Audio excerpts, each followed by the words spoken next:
My name is Peter Stevens. My day job is I'm a Scrum trainer. Recently, I was invited by a management consulting company to explain to them what Scrum and Agile are about. They wanted it short and really concrete. And so what I'd like to do is I'd like to share my answer with you. I'd also like to say, I'm not sure if my customer really liked the answer, but it's still, I think, the correct answer, so I'm going to share it with you. Before I get started, this picture came to me from Zurich yesterday, hot off the press. Agile banking.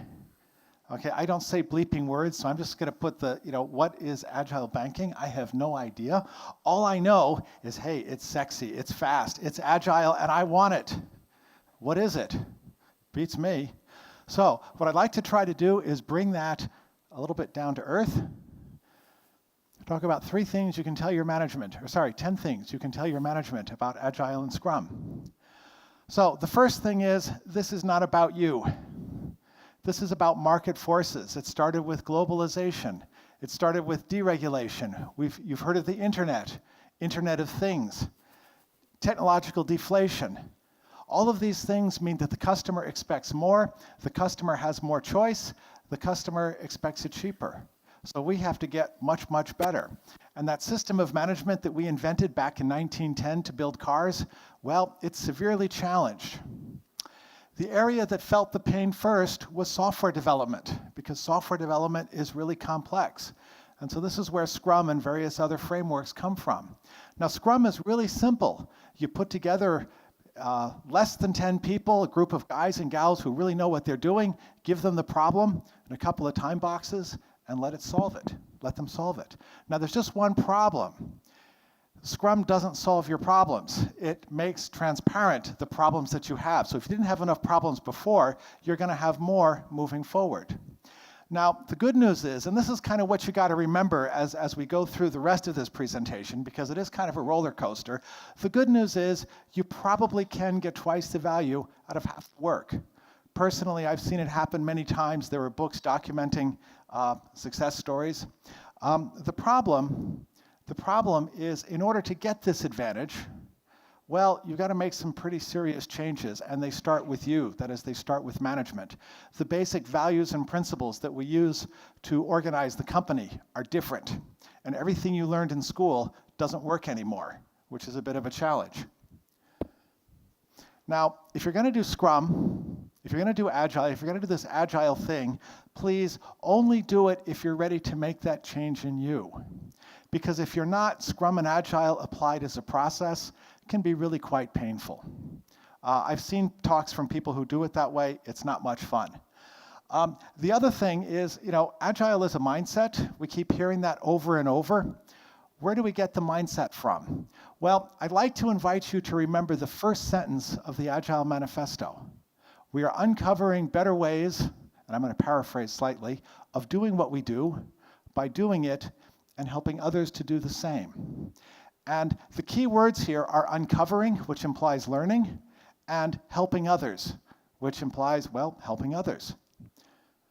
Oh, and by the way, it's not a religion. Okay? This isn't about this guru or that guru or my guru is better than your guru.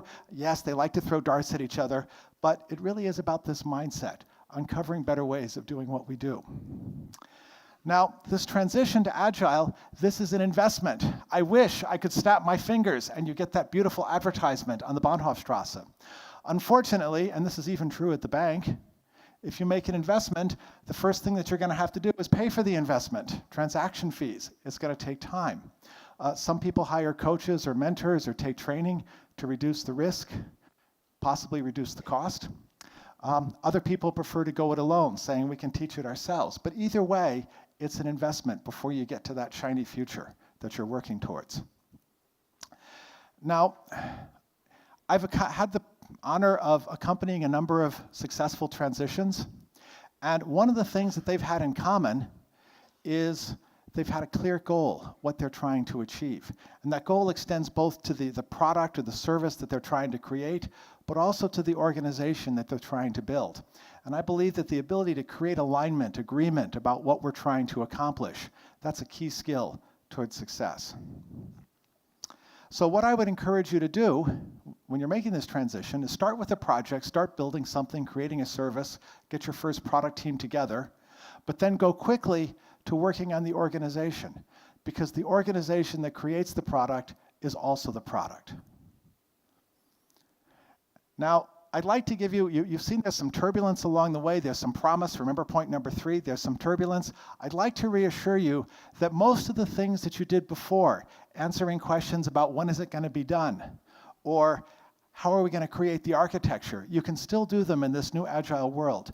You're going to do them differently, probably with a bit more honesty than you did them in the past, a bit more open communication to your customers, but you can still do them, so don't worry. You just have to learn how to do it.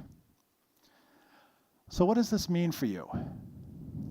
Well, if we look at the traditions that companies were built on, we call this command and control. And maybe you've also heard the word blame culture, because the problem is when things go wrong, commanders and controllers, they like to have someone to hang out to dry.